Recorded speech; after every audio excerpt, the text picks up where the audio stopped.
Hello, everybody. Welcome, welcome, welcome. Happy Wednesday. Congratulations on making it this far in the year. I think, not very good with maths, but I think there's only like 9 or 10 weeks left until the end of the year. How exciting is this? And I just also want to say very, very quickly, but very, very genuinely and with such sincerity, thank you, thank you, thank you, thank you, thank you for listening to the podcast because I heard from a platform called Listen Notes today that our podcast, the one that you're listening to right now, like our podcast, is in the top 5% globally for most popular podcasts. So I wanted to say thank you. That's happened because you listened to it, and I appreciate you so much. Now, since I did last week's episode, a couple of people have asked me for an update on the Etsy store. So I'll just do that before I forget because you know what I'm like with my memory. So Etsy looks like it's going okay at the moment. I think I'm in week 7. At the moment, I've just uploaded another 3 products just now before I came on to do the podcast. And I think we're now up to 90 products in the Hey Therapist store. And what I'm doing now is full transparency. I'm looking through Dropbox and I'm looking for anything that I've got that's relevant to therapists. And I'm seeing now if I can repackage that, update it, refresh it, improve it. And if it's relevant and if it's, good quality, then of course I've started to pop them up in the store. So today I found 3 audio recordings, which is so much fun because I used to be really nervous about doing them. But the good thing about the audio recordings that I remembered was somebody had asked me ages ago, could I do them without music because he was neurodivergent and found the music very distracting. So the 3 that I just put up today don't have music. So it was just fortunate that it worked out that way for me in terms of being able to upload them to the store. Now, in terms of dollars and cents, to date, there have been now 75 sales out of 23 orders. I think it's 23 orders or 33 orders, but there've been 75 sales. So what that means is that when somebody makes a purchase, that's called an order, and they might buy 5 things. So that's 5 sales, right? See what I mean? Like 33 orders or 23 orders, 75 sales. That's what happens. So anyway, and the dollar amount of the sales to date, so that's October and then the last week or 2 of September, so since I started, is $597 US. So I think that's about, I don't know, the Australian dollar is so bad at the moment. It's probably, I don't know, $800 Australian, which I think is heading in the right direction because it's really early days. And the idea of this Etsy shop was to be able to create additional passive income so that I could, of course, I look after my mum, and this will just be an extra level of security and safety for me in my business to know that I can actually, make some money while I'm not really working, if that makes sense. So it's passive income once you load everything up. The other thing that I've learned about having an Etsy store is that it's really affordable, which is great. Like it cost me 20 cents to list something, and that listing stays active for 4 months, and then you can set it to auto renew. And the other thing that I learned was it's really, really, really important to do 2 things. Number 1, have a lot of products or items on your store because nobody likes to walk into an empty shop, right? Because I'd like to, in my mind, I see my little Etsy store, although it's online, I see it as kind of being like a beautiful department store that's full of all wonderful things, And so in my little store, they call it categories on Etsy, but in my mind, I see it as departments. And I'm very, are you being served, Oh gosh, really showing my age now. But anyway, Yeah, I see it in my mind as little departments. And so I've opened up a few more little departments in my store, and one of them's for spiritual things, and I'll keep adding to that. So that was one thing. Like, you have to have a lot of volume of products. So it means that for me, I'm averaging about 2 or 3 products a day going into that store. And then the other thing that I learned was, you never know what people are going to want to buy. So I thought that my audience would want to buy a particular thing, and it was my fully booked private practice planner. And I thought that they would want that because I had validated my offer. I'd gone in, I'd asked everyone what they needed, etc., etc. I had tested it. I test everything, don't I? I had tested it. I got reviews and testimonials for it. Oh, wonderful. Put it in my store and thought it was going to be my best selling item. I don't know that. I think maybe it's had 2 sales. The thing that is really interesting is you just never know. Despite your best research, well, this was my experience anyway, I just had no idea what people were going to want to buy. And so it's interesting now that we're approaching 100 sales, we're on 75. So there's only 25 more sales to go. And then I can really start to get a clear picture of what's moving in the store. But yeah, it's just really interesting to see because you think that people are going to want one thing, but actually they want something else completely different. So that would be if you're thinking about opening an Etsy store now, as I understand some of you are. That's wonderful. But do think about having a variety of things on your store. Okay. So yeah, I am loving it, but you know me, I go through phases. It's the masculine energy and the feminine. Actually, I get really swept away in things for a few months and then I'm just like, I don't ever want to look at Etsy ever again. So what I'm going to do is just ride this wave of momentum while I've got it and fill up that store with as much as I possibly can. And then I'll just add to it periodically, not going at like a bull at a gate, which is what I'm doing now. But that's okay. Now, the other thing that I wanted to share with you too was, I'm doing this little bit of a social experiment with myself at the moment, and I'm about 2/3 of the way through that, and that's been really interesting. It's something that I want to share with you, as you know, but I need to finish it first and analyze the results, and then I want to repeat it because guess what? I kind of fell off the wagon with it a little bit. Again, total transparency. I was tracking a few things. Like I always track my numbers, I always track inquiries, I always track referrals, things like that.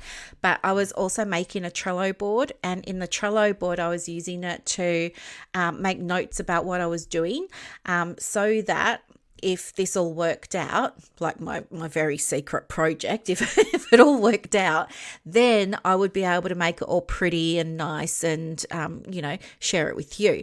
So, fell off the wagon with that. I'm pretty sure I can remember what I did, but I have to be more diligent with that. So that's now in the diary as a formal thing to do. So I might be doing my little experiment for another 30 days and we'll see how we go with that. But so far, it looks like what I'm doing is working. So I'm very excited to be able to tell you more about that.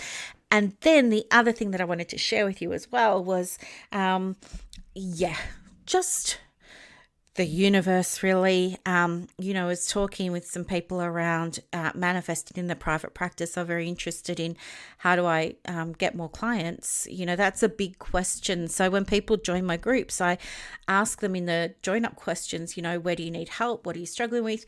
And every day, probably 9 out of 10 people will tell me finding clients. So anyway, I've been consulting the cards and it's been really interesting.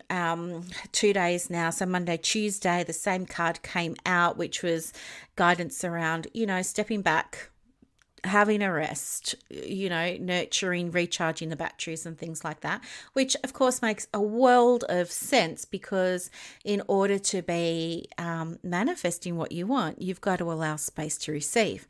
right? Though in the moment, it kind of feels counterintuitive. You're like, oh, yeah, right. So you just want me to go for walks in nature and pick daisies and, drink coffee in the beautiful seaside with the open air and blah, blah, blah. I've got a business to run. I need clients. I need money. I need, all that, whatever it is that goes through our heads, right? So it feels counterintuitive, but honestly, I can share with you that it worked for me. The other thing that I know for myself, and I did a little video on this today on my Facebook business page. I streamed it from Zoom actually onto the page, and I had to do it twice because Facebook wasn't loading the video for some reason. I don't know. Anyway, what I realized was sometimes when we're focusing on the absence of things, we're not actually acknowledging and giving space for the things that we've already got, which, as you know, is super important to do, because when we raise our vibration to one of gratitude and even better, one of appreciation, we become a vibrational match to more things to be grateful and appreciative for. And for you and I, that means in our business, in our private practice. So there was that. But what I want to talk with you about today is this whole idea of cause and effect, because it's come up again. I spoke about cause and effect on a previous podcast episode. I think, gosh, we're up to 320 episodes now, so I can't really recall when it was. But it's so important because especially when it comes to marketing your private practice. But not only that, especially when it comes to manifesting and creating success in the way you define success in your business. So here's what it looks like. If you are experiencing some unwanted thing, maybe it's a lack of clients, it's a paucity of clients, and you're saying, well, you know what, I'm in this situation, I've got no clients and no one's booking in, and it's because all the psychologists are taking away my clients, and we should be on Medicare, or whatever it is that you say to yourself, right? We've all got our own little inner dialogues. When you're in that space, what's happening is you are running the practice at effect, right? You are running the practice as a result of the effect of other people's actions or other people's inaction, right? So what this means is you're like in that victim mentality or in that victim role. Why is this happening to me? It isn't fair. Maybe I should go back to paid employment. I thought I was doing it the right way. Maybe I should lower my fees. All this no one wants to pay for my service. They all want to go and see psychologists, stuff like that. That is the victim mindset. It's also, you'll remember it from previous podcast episodes about the 4 levels of consciousness in private practice, and with that very first level being to me consciousness, which is everything's happening to you, everything's way out of your control, you're just at the mercy of everything, nothing you do is working, nothing you do is going well for you or the right way, irrespective of, you're just kind of in a space now where you just want to sit down and have a big cry. And do you know what? If you want to do that, that's totally fine. But here's the thing. You and I both know, we both know that everything that happens is temporary, okay? As a Buddhist principle as well, isn't it? That, everything is temporary. When we think about physics, quantum physics, we know that nothing stays the same, that everything's changing all of the time. So this may give you comfort if you're ready to hear it. If you're not ready to hear it and you need to sit in your stuff, okay? This is not a push or a pull to get you out of it. This is acknowledging you need to sit in your stuff sometimes. Even I sit in my stuff sometimes. But you will get to a point where you realize that you're ready and that something needs to change, something needs to give.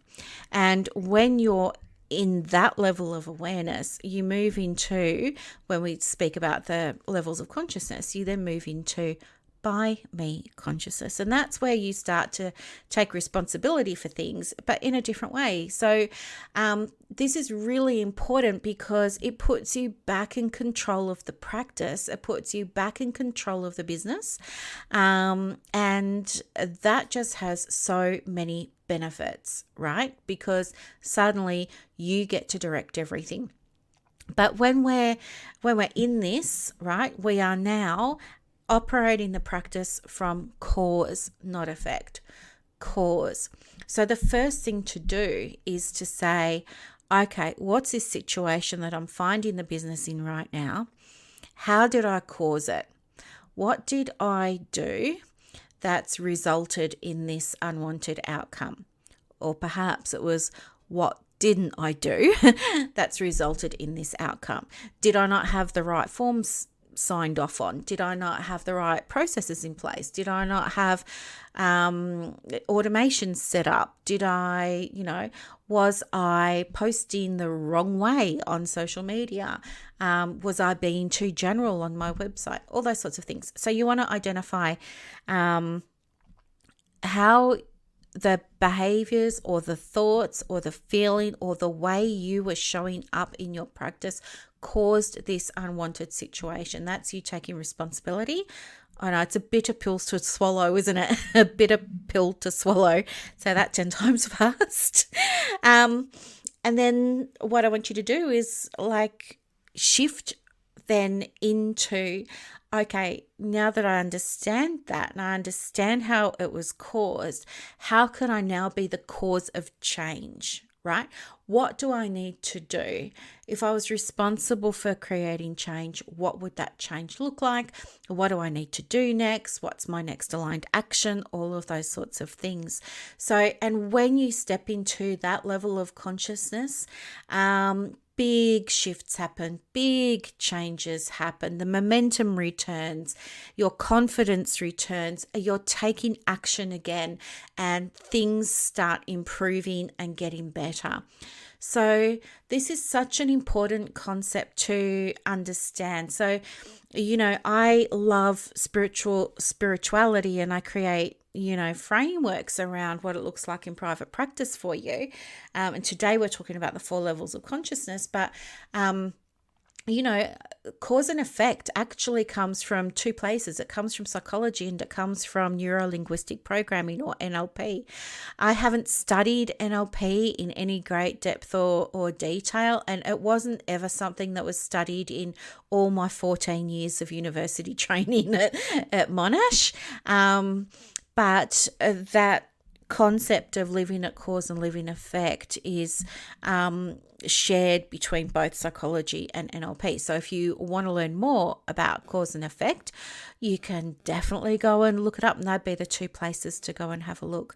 But yeah, it's interesting stuff. And, I think this is also interesting from another perspective, which is, a client perspective as well, thinking about, some of the clients that you're working with now. I'm sure you're able to think about the person you saw at 9 o'clock this morning and ask yourself, is this person living at cause or are they living at effect? Maybe you can think of other clients that you work with, your 1 o'clock or your 2 o'clock, and ask yourself, were they today in session at cause or effect? And it's just interesting. And once you become aware of it, it stays with you. It's really hard to unlearn things.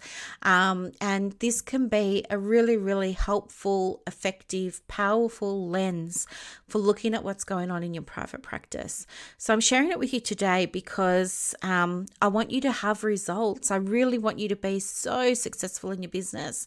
And I would love for you to go and grab your, podcast journal and pen and make a note and just ask yourself, check in with yourself. Am I, living at cause or effect here?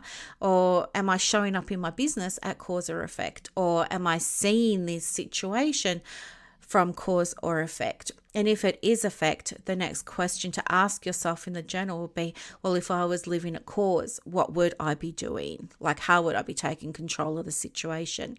So there are two great journal prompts there that you've got now that you can use that'll be very, very expansive for you and really help you create change in the right direction to experience greater results, more impact, be more effective with the business and with the clients that you work with. So I know, do you love it so much? I love it so much. And the other thing I love so much is we've had a whole bunch of new people join the Private Practice Success Hub. And if that's you and you're listening, hey, I want to say thank you so much. I hope that you love it. Some people were saying in there today that they've been downloading all the resources and they're working through them step by step. And it's so nice. It was a portal that was set up for people who are new to private practice or people who are in private practice but perhaps just need to tidy up a few things. And once you've set up the practice and tidied up a few things, then you get to move into the other group, which is the inner circle. And it's in the inner circle that we have, deeper conversations and other tools that are along the frameworks that I use to help you with marketing from soul, marketing from that spiritual space so that it feels really good and light and easy. And even there's a training in the Success Hub at the moment. It comes down tomorrow. So if you want to join, you've got like 24 hours. It comes down tomorrow.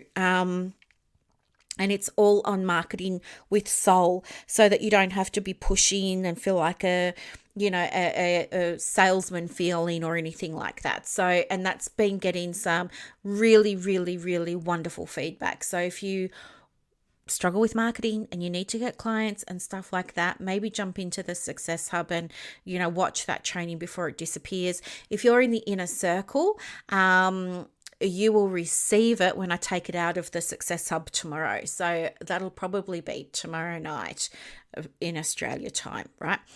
Anyway, thank you so much for listening, and thank you for making this such a popular podcast. I had no idea that so many of you listened, and from all over the world as well. And I just want to say thank you. I appreciate you so much. And if you have requests for a podcast topic, let me know. Just contact me on Facebook or on Instagram at The Private Practice Coach.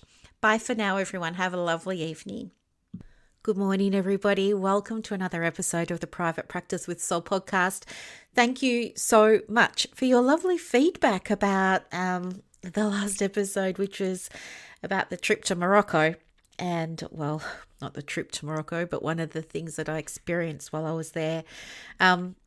Funnily enough, I've had requests from people to speak more about the spiritual experiences and education and learnings that I've had overseas. And today I'm going to talk with you about one of the very favorite memories that I have, because I think it's really relevant to what I'm going through in my practice at the moment, and I know many of you are going through in your practice at the moment also. So just to give you some background in business, I think we've mentioned it before, but I feel like it's one of our defaults to feel like if we're not seeing all of the things that we want to see, we feel like we need to shackle ourselves to our computers and do more things, right?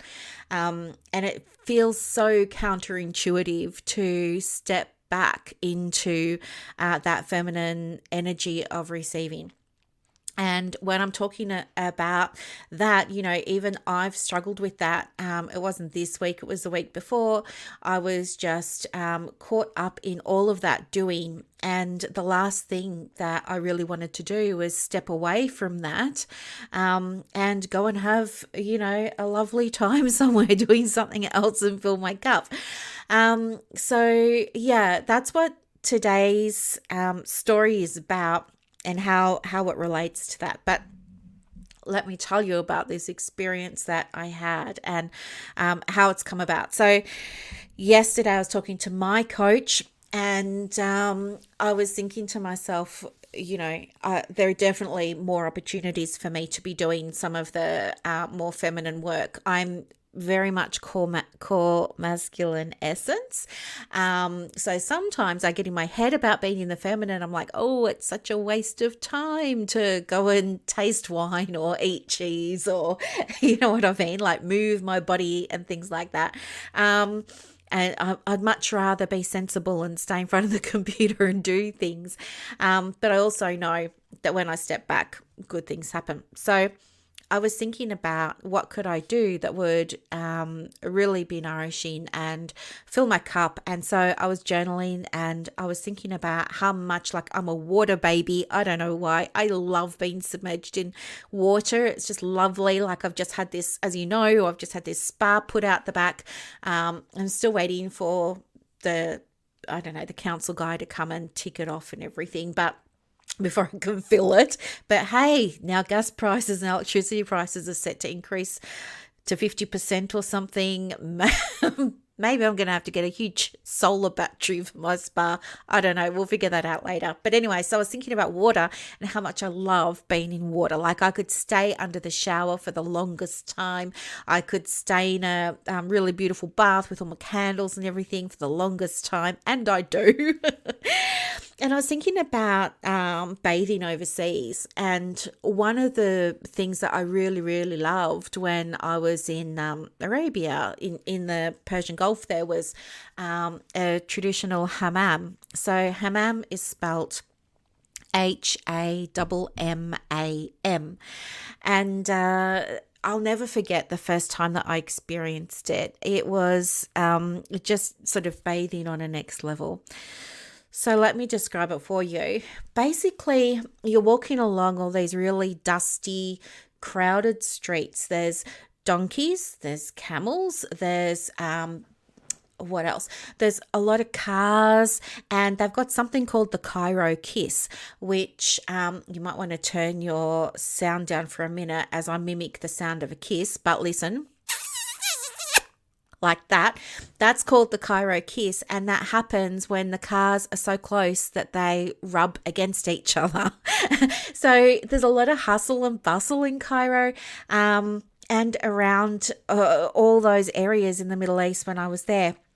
And anyway, so it's like crazy. And then everything's just alleys. Like, there weren't any asphalted roads. Everything's done alleys and busy alleys. And there's also people selling, like, there's these carts on the alleys. Like a traditional horse and cart type thing, but without the big umbrella on the top. And it would be people selling eggs, milk, meat, all of this sort of stuff, and calling out that they were selling it. And they're all wearing these really long robes, and it's just, it's amazing. I love it so much. And anyway, I was going down one of these alleys, and this guy came up and he was saying hammam, hammam, and I didn't know what hammam was. And he was saying hammam, hammam. And so anyway, I just followed him. I just went along with him because, you know me, I'm open for new adventures all the time. So I just followed him. I was like, yeah, okay, we'll go and check this out and see what it is. And he takes me to the end of this alleyway, and I'm standing in front of this great big terracotta dome, and I'm thinking, oh, what's this? It's this huge terracotta dome just sitting on the road. And anyway, I've got to walk down some stairs, and I go inside, and I have to take off my shoes and everything. It's all fine. And then I go through this big door. It's like this big old wooden carved, very ornate door, which is typical for the region. So, and then anyway, I open it up, I go inside, and then holy smokes, this place was amazing. So I'm downstairs, and it's like a sunken place. So the dome is actually probably about 3 stories up. And I'm 3 stories down looking up at the dome. And anyway, everything's kind of under this dome. And there's a reception area. I'm at the reception area. I'm like, what is this place? Turns out it's a bathing house. I had no idea what to expect. There weren't any fancy brochures. There weren't any business cards. But there was a Arabic lady in all her gear, and she took me by the hand and was so loving and just so, thankful that I was there. And so anyway, she takes me into this bathroom and she's like, get undressed, and she's motioning to, she can't speak English, but she's motioning to me to get undressed. So I get undressed, and she gives me like this very thin, well, they're popular now, aren't they? Like the Turkish towels. It was like so thin. Just this white Turkish towel. And then I wrap it around me, and she puts my hair up for me. And that, because I had long hair then, I could sit on it. So she puts my hair up. And then she takes me out into this other room, and oh my gosh, I go out into this other room, and it is it's marble everywhere. It's marble everywhere. Like there is, it's white marble with the grey through it. It's marble on the floor, marble on the walls. It's a huge room. Around the edge of the room, there's a marble bench that you can sit on. And every now and again, there's a white marble basin. So she takes me over there, and this room is steamy and it's humid. I'm the only one there. And it just feels so comfortable, right? It just feels, the temperature is just perfect. It's just, yeah, it's so comfortable. And anyway, so I'm looking around. I don't know what the basin's for. And I see in the middle of the room, there's a raised marble slab, right? And there's some, as is true of the area, a lot of the area is decorated with like tessellated tiles in very geometric patterns, okay? There's a lot of sacred geometry in the Middle East, and a lot of this comes from, well, when we're talking about the Turkish hammam baths, they go back, I think it's like 600 years or something like that. Something to do with Istanbul being taken over, and the Ottoman Empire. But anyway, this was one of the things that was introduced into the region, these baths. And anyway, so there's this great big, it was a circle, great big marble circle, and I was like, what's going to happen here? And then anyway, I'm sitting beside the white bath. I'm sitting on the bench, and I've got the white marble sinks beside me, and it's so warm, okay? And what you're doing is you're just kind of sweating. You're just starting to sweat, but you don't feel exhausted or anything like that. And then what happens is the lady or the attendant, she comes over to you, and she isn't wearing anything either. I think she's just wearing, what did she have on? She wasn't entirely undressed, but she pretty much wasn't wearing anything. And she comes over and she takes you over to the big slab in the middle of the room, and you have to lay down on your belly, on your towel. And anyway, what she does is she gets this mitt, and I think from memory the mitt was called, I don't know, a korma or a kerna or something like that, and it was something starting with a K, and it's this black mitt, and I swear this black mitt was like really hard sandpaper, and she just gets in there and she scrubs, she scrubs every inch of your body, and I mean every inch of your body, and it is brutal. It's brutal, it stings, but it kind of feels good. It's rough, but it kind of feels good. You get to see like all this skin just sloughed off your body. It all comes off in rolls, layers and layers of it. And she just keeps working. And then you get rolled over, and then the same thing happens. And the whole process probably takes about 45 minutes. Like, they're pretty serious about it. And yeah, when you're there, like, they keep, just in case you're wondering, all the women do it in one room, the men do it in another room, right? And then after that happens, you then go and wash it off, and then you come back and then you lay down again, and they've got this bucket, and in the bucket there's some soap suddy detergent stuff, and I don't know how they do it, but they wring it out over you, this cloth, and it makes like this great big mountain of bubbles all over you, and it keeps you really warm while they continue to slough off what they didn't get the first time around. And it's amazing just like how many bubbles, like if you've ever had children or been around children, you fill up their bath with all these bubbles. Yeah, multiply that by like 1,000. Like there's just so many bubbles everywhere, and keeps you really nice and warm. So that's lovely. And then you go and rinse all of that off, and then you sit in the sauna for a while, just to open up all of your pores and everything. Then you go and have a rinse again, and then you come back out into the marble slab, and then they massage you with, well, for me it was a lotion that was milk and honey, and they just rub that so like deeply and so lovingly and so firmly and so kindly into every pore of your skin, and then you turn over, and then they finish, and they keep rubbing it in and everything, and then they put it even on your face, and then they even like give you like a head massage and everything. So the whole experience takes from beginning to end maybe 2 hours, 3.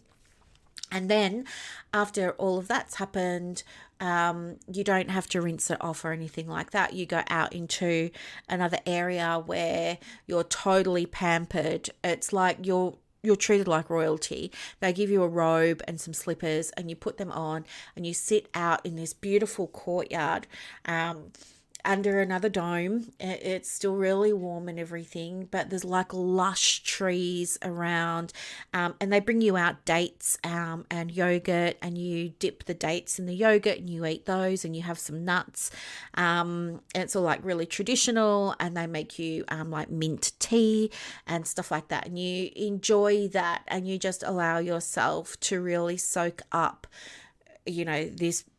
this beautiful, beautiful energy that has been infused into your body. And for me, it was so much more than a bath or a bathing experience, because for me, it was like a metaphor for getting rid of what's no longer wanted and creating space for, what is wanted. But it also reminded me so much of the importance of loving your body, and allowing your body to be loved.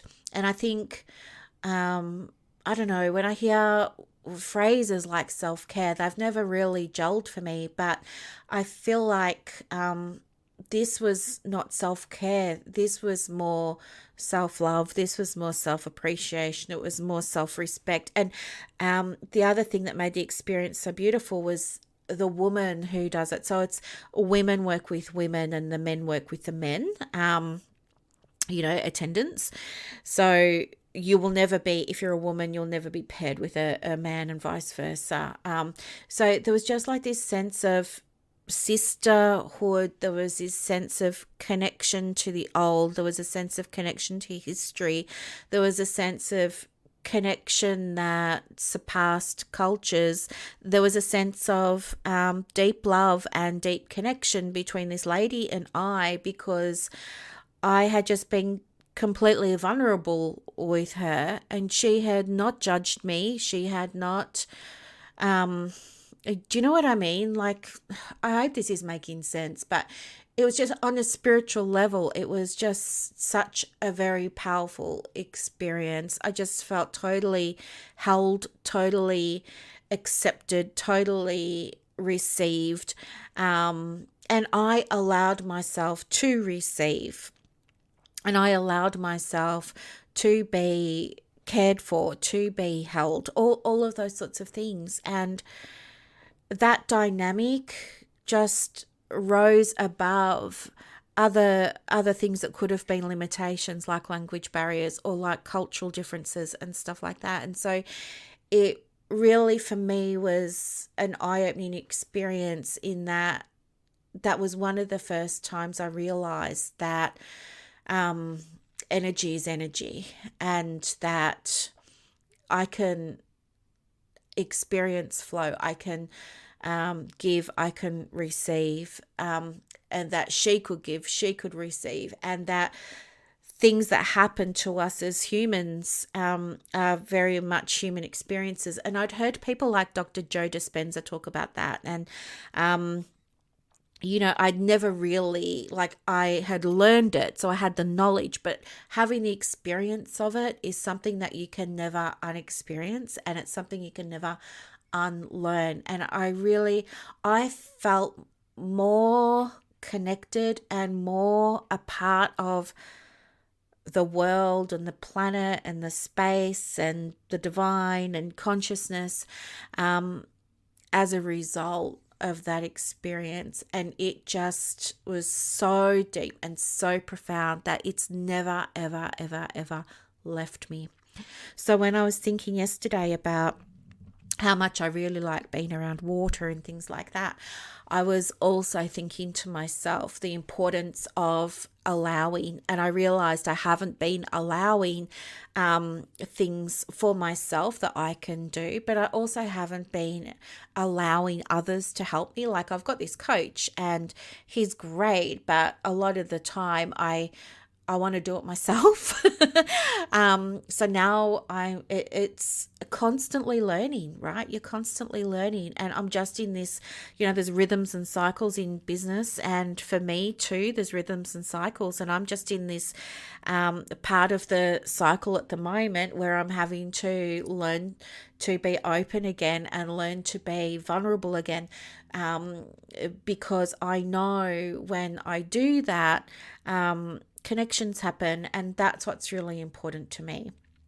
So what I want you to take away from this episode today is that when you're doing all of the things but you're not receiving, I really want you to think about truly and deeply what receiving would actually mean for you, and what would receiving require you to let go of. Like, why are you not allowing yourself to receive? What is preventing you from receiving? And one of the other things that I learned when I was on my travels overseas was the importance of music. I was in I'm just going off tangent now, so just come along with me for a moment. But one of the things was I took a trip to Jordan and I stayed in Petra by myself, and I was staying at it was an Airbnb, but the Airbnb was a room in a family's home. So I wasn't technically alone, but I had traveled alone. Anyway, and one of the things to do there was to go out to a wadi. So a wadi, spelt W-A-D-I, is it used to be a big lake in the desert, but now it's dried up. Okay, so it's like where the lake used to be. But anyway, it's still quite flat there, and da-da-da-da-da. And anyway, it's this experience that you can have where you can go and you can... So you drive out into the middle of the desert, right? Yes, I did this. I drove out with a stranger into the middle of the desert. We left at dusk. It was pitch black when we're getting into the middle of the desert. There are, I kid you not, camels running around us. The guy doesn't have his headlights on because in some parts of the Middle East, they don't believe in using your headlights. So there's no headlights on. I don't know where we are, but that's kind of the thrill for me as well. And then anyway, I can start to hear some music, and then I start to see lights off in the distance. And so we drive toward those lights. And here I am at this great big wadi. Now, the wadi is a big lake. It's probably about the size of an oval, like that you would have at your local park. And it has some big tents on it, and I get out of the car and I see that, there's a great big like banquet tent, and there's all this beautiful Jordanian food out on the traditional foods, like tangines and all that sort of stuff, lots of different rices and breads and dips and stuff like, and meat, very big on carveries and things like that, lots of meats cooking, and lots of goats cooking, and camels are cooking, and all this sort of stuff. And the smells are amazing, and the spices are amazing, and the music is amazing because it's music I haven't heard before. It's Arabic music. There's lots of bells and jingling bells, and like the sounds that you hear on a belly dancer's skirt. There's musical instruments I've never heard before, and it's just so heady, and you just love it, right? So I throw my bag down, and I get something to eat, and everybody here is from from the local area except me. That's fine. And then after we eat, we go to this other part of the kind of oval, if you like. There's no sand, as I said. It's the middle of the there's no sand, there's no grass, it's the middle of the desert, and I'm there in the middle of the desert. And it was my first time at like a desert, I'm going to call it a desert disco, but it was so interesting because all the men dance with the men and all the women dance with the women, because culturally the two aren't allowed to mingle, right? So you've got this one sort of space out in the desert, and there's guys banging drums, there's guys with the bells, there's guys with clarinet type things, and snake charmer instruments, and all of that sort of stuff's happening.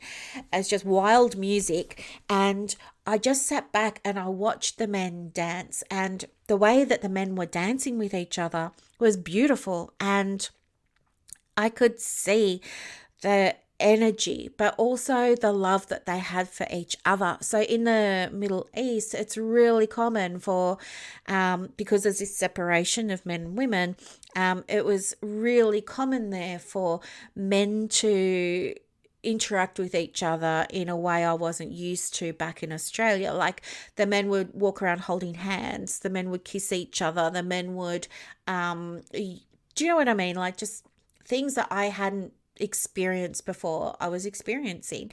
And the way that they were dancing with each other, it was kind of like mating rituals in a way. Like if I think about myself going to, the 21st century dance club in Frankston back in the day with the strawberry flavored smoke and the rotating dance floor, I can remember like the type of dancing that the guys would do and the type of dancing we would do back, and it was this whole ritual, right? Well, over here in the Wadi in Petra, it wasn't like that. It was like that, but different, because the men were doing that to each other over there and the women were doing that to each other over there.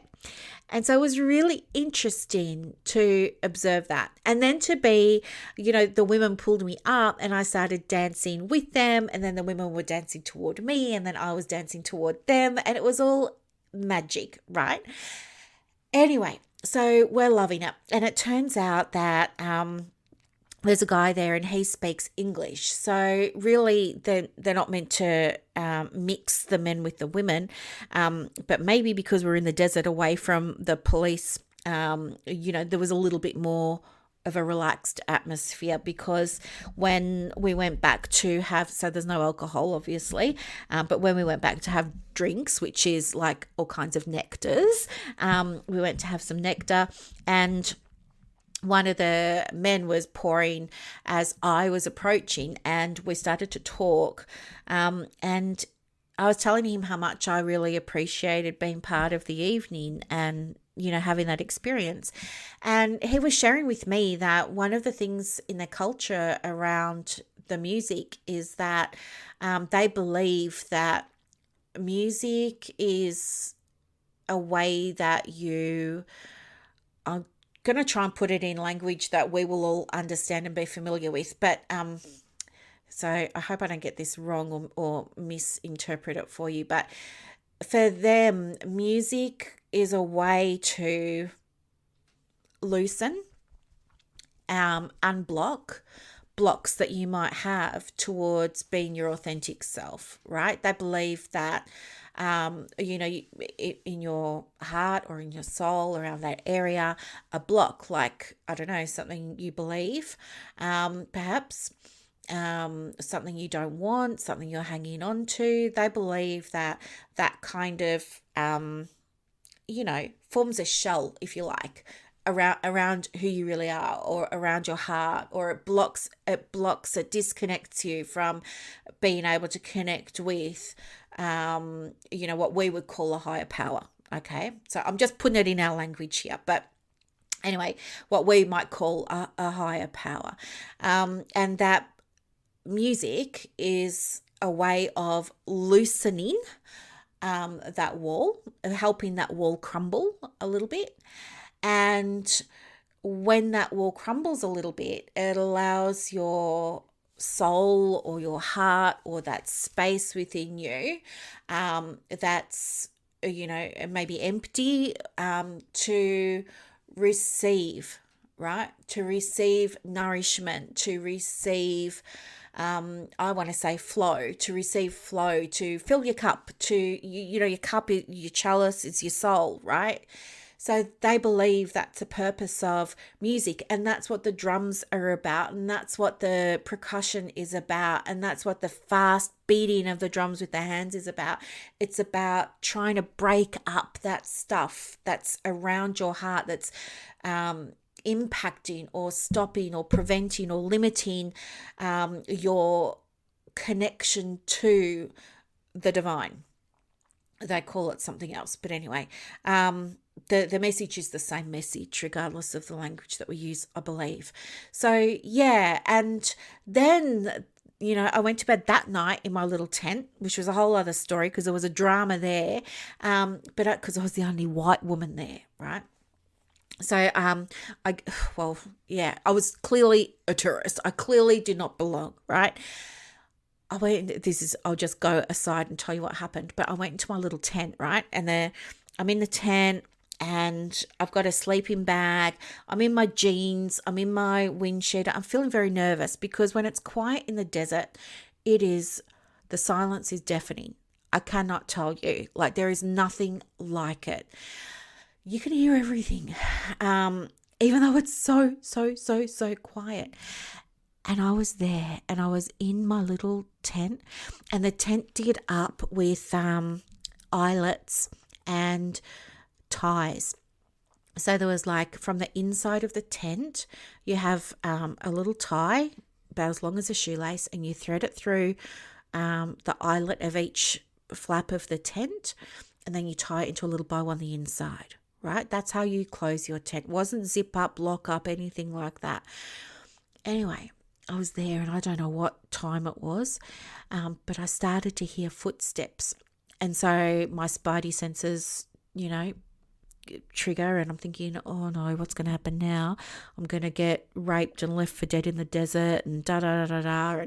And anyway, the footsteps start coming closer and closer and closer. And then I didn't know what to do. So I got my phone, and I got the phone under the sleeping bag. And of course, I've got no signal, right? There's no bars on my phone whatsoever. And I'm scared, right? I can hear the blood in my ears, like boom, boom, boom. My heart is going to beat through my chest. Seriously, I could feel my heart thudding from the inside, trying to burst through my chest. And then, oh my God, the most horrible thing, I can still remember it now. So it was like so dark in my tent, but there was still some light from the fires outside from our fire pits that we'd lit. And I saw, I kid you not, every single one of those ties get untied.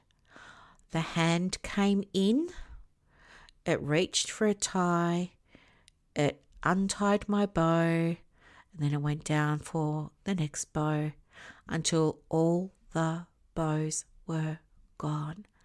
I had nowhere to run, nowhere to hide, nothing to defend myself with. I only had my phone, which had no reception. Next thing you know, there are 3 guys looking at me in my tent, and they all hold up a camera and start taking photos of me. I don't know what that was about. I just got such a fright. The lights from the flashes was blinding. I squealed. And then, what did I do? I squealed, and then I didn't know what was going to happen.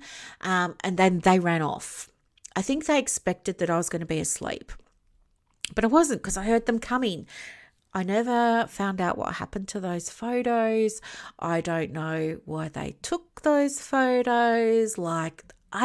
Your mind could go crazy, which mine did. And I did not sleep a wink. And then the next morning I was thinking, how on earth am I going to get out of here? I don't know anyone. And I kind of feel like maybe the guy that brought me down here was one of the ones who took the photos. I didn't know, but guess what? I had no choice but to get in the car with the guy who brought me down. Anyway, I'm so. I was talking to someone during the week and she was saying, geez, you've been protected. I was like, you know what? I think I have. I have really been protected. I really have some amazing, I don't know, I never believed really in guardian angels or anything like that, but I don't know. I was definitely divinely protected because nothing happened as a result of it. But my point was that I just wanted to share with you the story of the music and what that does in terms of breaking up the energy around any blocks that you have to connecting with your flow.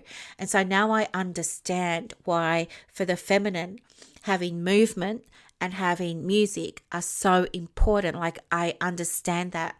It's because those two things together can vibrationally break up anything that might be stopping you from connecting to receiving divine flow, from receiving inspiration, from receiving in general, full stop. So there's some things that I wanted to share with you, not necessarily the stories, though I know that some of you like them, but the learning and the lesson from the story when it comes to being in flow. And so I was thinking about this last night when I went to bed, and so I was thinking maybe when I get up in the morning, I'm going to book myself a massage so that I can allow myself to receive, I can disconnect, I can do those things, and maybe I can open up to flow. But then I thought, no, I think I'm going to book myself in for an hammam. So that's what I'm doing. And I'm really, really, really, really excited about it. And I can't wait to experience it again. And yeah, it's just like, the best feeling in the world. And I also, when I get off this podcast, I really want to go and listen to some music now. And I really want to move my body now. And I really want to get off social media today. I will maybe check it later tonight because I've got groups and I want to let people into the groups, of course. And check in on my members in my paid groups and make sure they're all okay with everything. But basically, I think today I'm just going to do stuff that fills my soul, and I'm just going to see what happens. I'm just going to allow myself to enjoy it. And I just wanted to share that with you because, cultivating the feminine energy doesn't have to be the boring same old. Like, give yourself a new experience. This is what I rediscovered about myself when I was thinking about the hammam last night. What I rediscovered about myself was one of the things that really makes me feel full and connected and lit up is new experiences. I love new experiences.